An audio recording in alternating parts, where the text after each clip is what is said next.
Good morning, everyone. It's another one of those days where everybody sits on this side of the room. It's good to be here with you all. Sorry, Andy, I dropped the ball there, and I guess we were starting services on my own time this morning. But I'll make Kent's life a little bit easier. He's doing announcements later. I was trying to frantically give him an announcement as services were starting, but I was catching up with Keith and Carol Smith there, and you might not have had the chance to meet them yet. They've been attending only for about a few months now, and kind of off and on. I say that because they went and got married, they came back, and they had COVID, and that, a pretty bad bout with it, and that took them out for a while. But recently, Carol they found a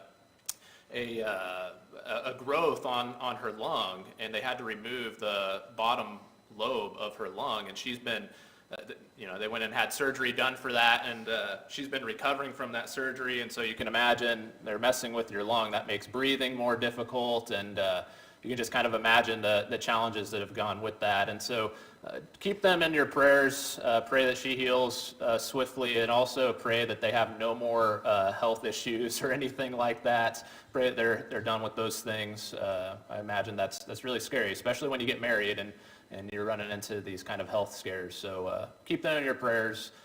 Good to see them this morning.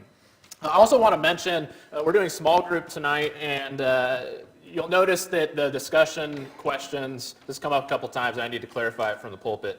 The discussion questions for the first small group of the month, they've had nothing to do with the morning sermon. And that's because they're questions based off of the previous week's message. We've been doing a theme this year. We've been talking about being the remnant on the first Sunday of every month, and we don't have small group on the first Sunday of the month. And so we've been having a discussion based on that the following week. And so just to kind of clarify that, if you've been caught off guard by that, the discussion questions that we'll be going over tonight are based off of last week's sermon, so keep that in mind. I want to mention and talk about and just say that this lesson has been percolating in my mind for a while. It's been on in my thoughts for a while. And the original intention in coming up with this lesson was to give some insight to parents that are raising kids in this digital age. And the thing that always kind of worries me about giving a lesson at this stage in my preaching career is, like, you guys know I'm 30, and I have a 1.5-year-old. And so I'm the last person to be giving advice, giving expert opinions on how you should be raising your kids. You all should be teaching me, and I'm gaining a lot from watching how you all have raised your kids and the wonderful job that you're doing. And so as I lay some things out here this morning, I don't want you to take them as this is Sam giving parenting advice. I want you to listen to me as somebody who is an expert as far as being a kid in this digital age. I'm one of the generation that I grew up in is a rare generation in that we had a foot in both worlds. We remember what life was like before the smartphone technology, before this kind of digital era that we're currently living in and the way that it looks now. And we were the first group of kids that this technology was kind of experimented on and put into our hands as 14, 15-year-olds. And we're also the first generation that has now become adults since having access to this technology. And so I feel a certain responsibility to talk about these things, not so much for the sake of parents, but for the sake of kids. Because the more people I talk to from my generation who are now having kids, they wish so desperately that we could go back.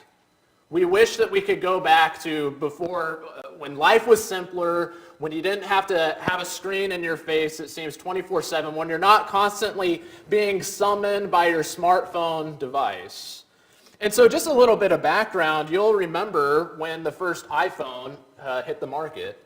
That's been, wow, can you believe it, 17 years that the first iPhone came out in June of 2007. I was born in 1993, so I was 14 years old when the very first iPhone came out. I was trying to remember, I believe the first iPhone I got my hands on was either the third generation one or the fourth generation, which came out 1 or 2 years later. And so I got a smartphone, an iPhone, for the first time when I was about 15 or 16 years old. And you'll remember when technology came out like this, Apple was so good at marketing. It wasn't just having a device that made your life more efficient. It was almost like a status symbol in and of itself. Remember the commercials with the white wire that went from their ears to their pocket, and you'd see people at the airport and individuals walking around, and as soon as you saw that white wire plugged into their ears, you knew that they had an iPhone, that they had the latest and greatest Apple product.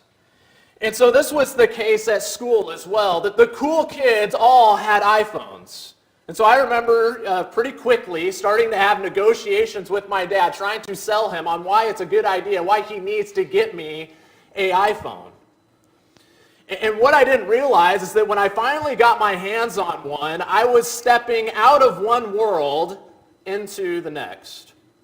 And iPhones are really just one aspect of this. Earlier than that, in 2003, before there was Facebook, a lot of the young people haven't heard of MySpace before. Who had a MySpace page? Anybody have a Oh, Joanna had one. All right. Okay, you had one too.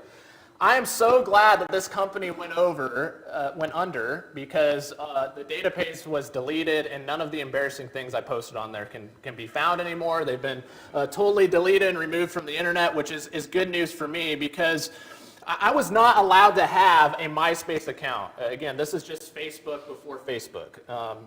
But all the cool kids had one. And so even though I wasn't allowed to have one, I went over to my best friend's house and I secretly set up my own MySpace page. And there again, you're stepping into another world where you're posting things and you're wondering what people think about what you posted, and you experience for the first time the girl that you like at school. You found her online, you send her a friend request, and she accepts it, and she likes what you posted, and you get this thrill, like maybe she likes me, and then you find out, oh, she's not only done that with my friend, but she's instant messaging my friend as well, and you feel that first crushing blow on social media as well. It just totally changed how life worked. And again, this was at the age of 10 that this technology was introduced. I was probably a little older by the time I actually set up my first profile. And so I say all that again to reiterate that my generation was the first to have this technology experimented on them. And we were exposed to these things before anybody knew what it was. Before anybody knew where it was going, before anybody knew what the effects were of this technology on mental health, on how it affects dopamine releases in the brain. And so because of that, I again feel a certain responsibility to talk about it. Because I'm not convinced that this technology has changed our lives for the better. And so that's what I want to talk a little bit about. But what I found is that we've really fallen short in how we think about this technology. The tricky thing is when you're talking about this, I can't give you an exegetical sermon on smartphones and on computers because the Bible doesn't directly address these things. And so how do we think of this technology that we all have access to now? And one of the most common descriptions and ways that it's described is you'll have a parent that's worried about this technology and where it's going, or you'll have individuals that are maybe concerned about their own relationship with technology. And it comes across almost like we're soothing their worries when I hear preachers say things like, you know what, technology is amoral. It's just a bunch of pieces of metal and copper and chips, and technology isn't immoral, it's not morally good, it's morally ambiguous, and it all really depends on how you use it. And the reality is that is basically true. But at the same time, it totally misses the point. What do I mean by that? Growing up, I always heard the slogan, you probably heard it too, and it's still used, that guns don't kill people, people kill people. And the whole point of that saying is to say that guns are just basically a hunk of metal. They're not moral one way or the other. They're a tool, and it just depends on how you use it that determines whether it's going to be a good or bad outcome.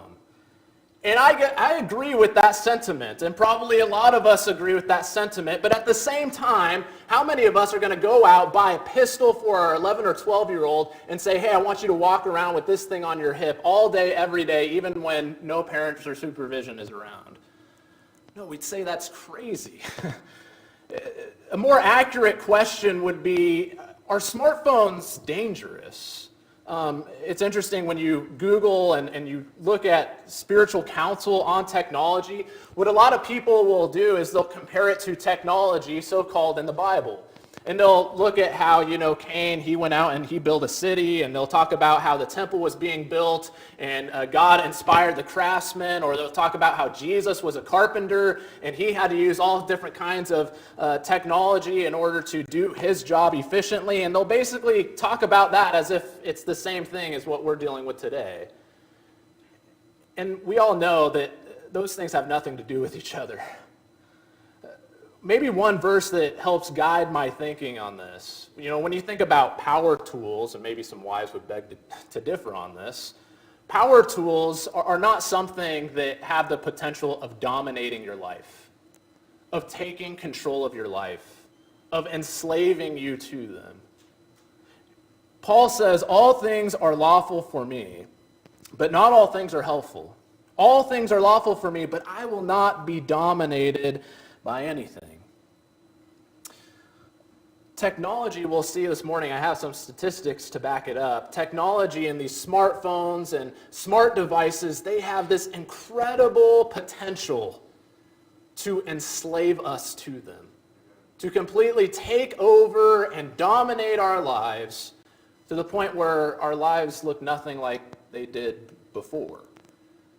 And really, the main difference between, what Jesus was using to make a piece of furniture and what we're using in the palm of our hands is that, to me, the main difference is that technology connects us to people. Think about that. Every time you open up your phone, more times than not, you are interacting with people. You're either interacting with their thoughts as you read an article, or you're being entertained by them, or you're communicating directly with them. But it gives us unfettered access to people. And we give people unfettered access sometimes to us. Both good and bad, the things people say and the things that people do. And so one idea that I've been toying with that I hope gives us a little bit different framework in how to approach this and causes us to think more soberly about technology is the more that I consider it, our devices are like a city. It's like you have a digital city right at the palm of your hand. Look at Merriam-Webster's dictionary. A city is simply an inhabited place of greater size, population, or importance than a town or village. Put that simply, a city, all that makes a city is that there's a lot of people there. Let me tell you, there's no place on the face of this earth that more people dwell in than the digital world. Quite literally, it's becoming the case that people live and dwell on their devices. Do you realize that ages 16 to 64, on average, spend 6.5 hours a day on smart devices? 3 hours and 46 minutes is spent on mobile devices alone. And that means that worldwide, people spend 44% of their waking hours looking at screens. That is half of your waking life, nearly, that we are spending looking at a screen, and most often, and it's becoming increasingly the case, this is for entertainment, consumer purposes. But it gets scarier than this, and this is why I say this is a lesson for parents as well. Not only do adults live on their devices, but children are living on their devices. If that picture behind me does not make you a little bit sad, then we're missing something. It says U.S. children, this is according to the CDC, aged 11 to 14, spend 9 hours per day on screens. Now, it's interesting, I was in my class back there in the high school class, and I asked them to guess how much kids their age are on their screens, and they said 15 or 16 hours a day, which tells me that they know that kids are spending a lot of time on these devices, and they say every 2 seconds the kids are pulling out their phones looking at them. 3 hours and 16 minutes is spent watching TV or videos. 2 hours is spent gaming. 1.5 hours is spent on social media. But don't worry, 15 minutes are spent e-reading. Admittedly, that's probably a little bit more time than I spent reading every single day. And this is becoming less and less of a metaphor. This is just the beginning of where this technology is leading. This is directly from Meta's website, written, it's a letter, a mission statement by Mark Zuckerberg himself. And the photo behind me, you'll notice on the right, this was part of a presentation he gave of the future. And so there he is, that's an avatar of himself, and he's hanging out in a virtual reality mansion that he designed that's overlooking the water, and he says, "This is the future." And he has a letter posted on his website talking about this technology that he's developing. And he says the next platform will be even more immersive. That's what we need, right? More immersive. And an embodied internet where you're in the experience, not just looking at it. We call this the metaverse, and it will touch every product that we build. The defining quality of the metaverse will be a feeling of presence, like you're right there with another person or in another place. Feeling truly present with another person is the ultimate dream of social technology. That is why we are focused on building this. And this is where it gets scary. In the metaverse, you'll be able to do almost anything you can imagine. What could possibly go wrong? Get together with friends and family, work, learn, play, shop, create, as well as completely new experiences that don't really fit how we think about computers or phones today. It's not what he says there. It's what he doesn't say that scares me. He goes on and he says, in this future, you will be able to teleport instantly as a hologram to be at the office without a commute, at a concert with friends, or in your parents' living room to catch up. This will open up more opportunity no matter where you live. You'll be able to spend more time on what matters to you, cut down time in traffic, and reduce your carbon footprint. Recently, Apple came out with their Apple Vision Pro, and you probably saw that videos are going viral of people wearing these virtual reality goggles, and they're just going about in the world. They're sitting at a restaurant going like this because they're scrolling through their virtual reality phone and they're looking at Facebook. It's scary. These things should concern us, where things are headed. How can we be connected to God? It used to be that if you wanted to go see a movie, you had to go to the movies, right? And then the TV came out, but that's okay because you had to all be in one room. The moment you leave that room, you can no longer watch movies. At least you can walk away from it, right? And you didn't have access to thousands of different channels and choices. And now the phones come out, but at least you can turn the phone off and put it down and walk away. But what happens when we are conditioned first thing in the morning to put on our face mask and immediately step into that digital world? Maybe we'll get it to the point where you don't have to put it on or take it off. Elon Musk is working on Starlink or whatever it's called. It's a chip. The first person received their brain implant chip recently. And this verse comes to mind in Matthew 6 and verse 22. The eye is the lamp of the body. So if your eye is healthy, your whole body will be full of light. But if your eye is bad, your whole body will be full of darkness. If then the light in you is darkness, how great is the darkness? What Jesus is talking about there is the fact that you can't serve two masters. You could literally translate the word you translate as healthy here in verse 22 as if your eye is single. What he's talking about is priority and having a singular focus on God. And my question is, how are we going to remain singularly focused on God? How is God going to be our number one priority when we are spending all day, every waking hours of our lives in this digital world that has algorithms designed to make us addicted to entertainment? How are we going to maintain our relationship with God as being the number one priority if that's the case?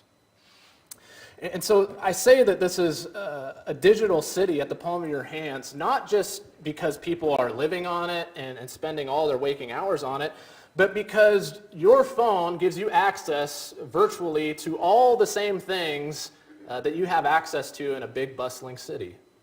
It's where commerce is done, where we buy and we sell things and we go shopping. It's now where a lot of our work is being done. And these are things that aren't bad. These are good things, ways that make our lives more efficient.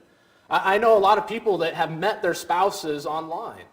There's a lot of helpful information. If you have car problems, you can Google 1998 Honda Civic sounding weird, and there's a guy on YouTube that has diagnosed the problem and will show you exactly how to fix it. I don't understand how David did it for so many years without computers. I really don't. It's really incredible to me. It baffles me the same way I don't understand how you guys got around town for years without GPS. You had to open up a map. I don't know how that worked, how you read it, how you made sure it wasn't upside down. I'm just glad I don't have to do that anymore. And so this technology does make our lives more efficient. It can make it more simple. I mean, I'd be a hypocrite, right? I'm literally preaching from a tablet right now. I have an Apple Watch. We're looking at a screen during this lesson. And so there's no doubt this technology can make our lives more efficient and can be helpful to accomplish certain things. I'm very grateful that I've been able to FaceTime my wife and daughter. I've been able to see them face to face with my cell phone while they've been gone for a week in California. And not only that, the phones give us access to a public square. Where it used to be we could only talk and communicate and share ideas with the people around us, but now we can go onto websites and we can talk about Jesus, and we can proclaim it from the virtual rooftops, if you will. We can maintain relationships with long-distance friends. You know, people that live halfway around the world, we're able to stay in touch with them, to tell them that we care for them at a moment's notice in ways that we haven't been able to ever before. There's all sorts of different things that this gives us access to, but the point is all the things that a city has to offer are right there at our fingertips. But that means that there's also, just like a city, there's a dark side to this technology as well. For example, it's never been easier to commit adultery. You realize they have whole websites that are specifically devoted to married couples looking to commit adultery. And you can sign on anonymously, and you can try to do that if that's what you're looking for. Not only that, but the access to, I'll simply call it adult content is through the roof. It's absolutely unbelievable, the access that our kids have to adult content through their phone. And let me just pause. It's not just through the phone that they have access to these things. I remember growing up, a video game system came out. It was the PlayStation 3. And this was the first system that was basically like its own computer. And what I mean by that is that you could actually access the internet. You could do web surfing just like you could on a normal desktop computer with your PlayStation 3. Now, there were a lot of parents that were not willing to let their kids have a computer in their room. But a lot of parents didn't realize what the PlayStation was capable of accessing, and there was a lot of parents that let their kids have a PlayStation in their room where they were free to surf the internet, go on to any website that they wish. Now that's the norm. All your video game systems, anything that you can plug in and connect to a screen, whether it's a smart device, whether it's an Amazon Fire Stick, whether it's an Apple TV, all of these things have internet capabilities, and that is something that parents need to be aware of. They're able to access things that someone who is below the age of 18 could never access in any city in America. Think about that. They're accessing things that if you wanted to see them in person, you would have to show an ID at the door and you would be denied access, but they're able to get on their device and access much worse things than what they could ever find in the seediest cities of America. That's real. That should scare us. With that, you can see how there's opportunity for predatorial behaviors. You probably recognize that Mark Zuckerberg was involved in a congressional hearing because he's under fire and he's being sued for his platform. He owns, Instagram and Facebook. He's being sued because of their failures to protect children from predators. And interestingly, Instagram, it does not allow kids 13 or younger to have an account. That's good, but they can have parent-managed accounts where they're allowed to have a presence and sell paid content to adults. So there's a lawsuit against Zuckerberg and his company, and this lawsuit and what it's alleging was laid out by the New York Times and Wall Street Journal. And I came across a summary of those charges posted on The Verge's website. They said, Meta staff also were allegedly aware that the company's algorithms promoted subscriptions for accounts that feature child models to suspected pedophiles, and that some parents offered additional content of their children on other platforms. So they're aware that their algorithm is pushing child models onto suspected pedophiles, and they overlook it until somebody calls them out on it. This is what's out there. And maybe we're not worried about, there's one aspect we're not worried about them being physically harmed, but everything else we have to worry about. There are predators on there. They can set up a meeting time. They can find a location. I mean, there are a lot of things to worry about with this technology. Not only that, one statistic says 57% of teens aged 13 to 17 access adult content at least monthly. That's predatory, because the companies know that teenagers are some of their largest audience. And you know how much they do to protect teenagers from the content that they're putting out? Zero, because they're making a lot of money off of them. What's the difference between seeing these things in person and seeing a child seeing these things on a digital device? There's no difference. This is predatory. We talk about systematic racism. This is systematic predatory behavior that the government is not going to help you with. And you're the first line of defense. We are the first line of defense as parents of our children. You know, a lot of those things that I describe are things that, when we talk about lust, those are things that men tend to struggle with the most on websites. With females, although they're struggling with those things as well, their struggles tend to be a little bit different. Theirs revolve around materialism, where they see models and they see people living the so-called good life, and celebrities. They see the lives that they're leading and they wish, why can I live like that?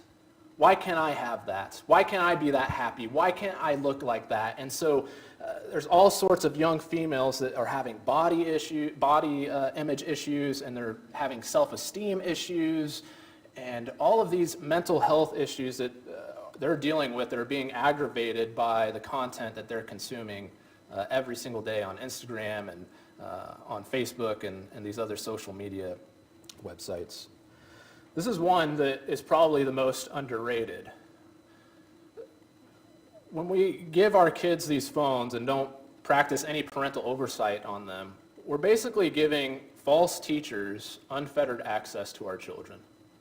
You have to start viewing YouTube and podcasts like they're pulpits, because that's exactly what they are, where your child might find somebody they think is funny, or somebody that they like the way they dress or they think is cool, and so they like their personality, and all of a sudden that person starts teaching things that are totally anti-God, and it's being peddled to them, and they already look up to this person, so how likely are they to take what that person has to say to heart?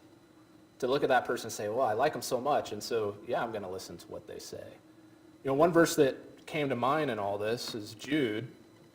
In Jude 4, he says, certain people have crept in unnoticed, who long ago were designed for this condemnation, ungodly people who pervert the grace of our God into sensuality and deny our only Master and Lord, Jesus Christ.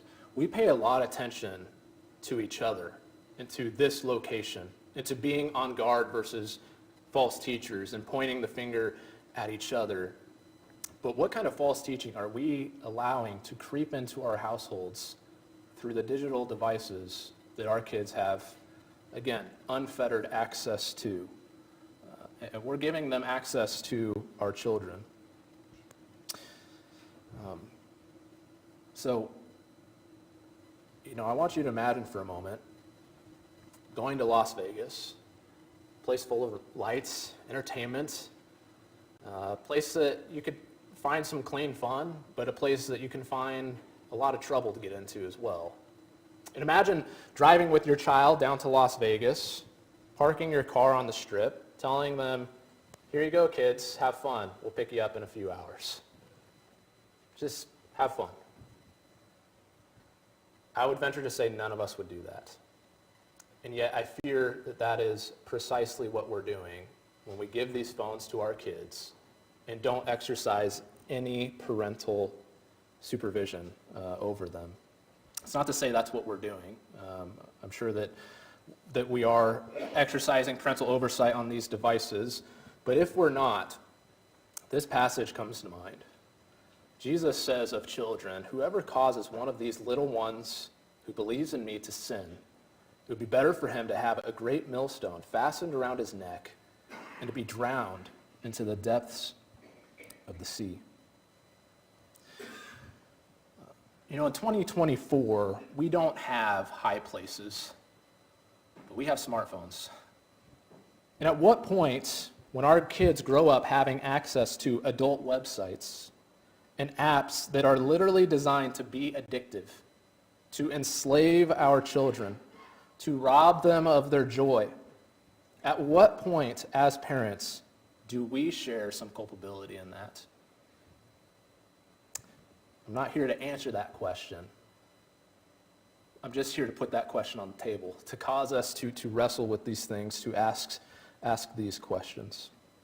And so I want to say to kids, if you're struggling with some of the things that we've laid out there, I want you to understand the church is an ally, that Jesus is your ally, that I'm your ally, that we share culpability in this, that there's blame to go around on both sides. And then these aren't just rules. Jesus doesn't want you to be enslaved to these things. They will lead you into a life of despair, unfulfillment. They'll rob you of your joy, and you'll find later on down the road, and I've seen this, it'll cost you greatly if some of these things aren't dealt with, if we don't figure out how to use these devices in a godly way. You'll find the woman or the man of your dreams. You'll start having children, and someday these sins will catch up, and it can blow your family apart. This is what Jesus is wanting to save us from. This is what God is wanting to save us from. This is the danger that is presented to us with these devices. And so I would say, parents, don't leave your kids unattended in the digital city. Just a few practical advice. If you're an iPhone user, Google iPhone parental controls. A lot of them have parental controls built in now. You can literally type in the websites they're allowed to have access to, and they're allowed to have access to no other websites than that. Android users do the same. Google Android parental controls. Use a third-party software like Covenant Eyes. Maybe that's something worth looking into, where you can manage and look at what your child is doing on the internet. If not that, there's more basic phones that don't have all the features of an iPhone or of a Samsung phone, that they're just more basic. They're becoming increasingly popular, where kids just need to be able to call and text their parents, and maybe navigation and music or something like that, but all the other stuff is not available on some of these newer devices. I'll also say, when you're dealing with this, assume that your kids are smarter than you. And I'm not saying to constantly be suspicious of your children. That's not what I'm saying. But understand that nothing is foolproof. And so what that means, talk to parents to get advice, but what that means is that at some point, you're not going to be able to protect your kids from a device forever. It's kind of just the world we live in now. And we need to be spending time equipping them on how to handle that. You would never drop your kid off in Las Vegas alone. But I tell you what, my aunt who lived in Las Vegas, she was passing away. She had breast cancer, and that eventually is what took her life. And so we went and saw my aunt in Las Vegas, and I'll tell you what, as a 10-year-old, there's some things that I saw that I'd never seen before. But the whole time, Mom and Dad were keeping me right by their side, holding my hand every step of the way. Keep your kids close by your side. Hold on to their hand. Don't let them wander off into this digital world by themselves. They might despise you for that now, but I promise you they will be grateful for it later. In Ephesians 6 and verse 4, it says, fathers, I'm using the old American Standard versions for a reason. because they translate this verse more literally. It says, "Fathers, provoke not your children to wrath, but nurture them in the chastening and admonition of the Lord." The word there, it's often translated, "bring up your children." It literally means to nourish.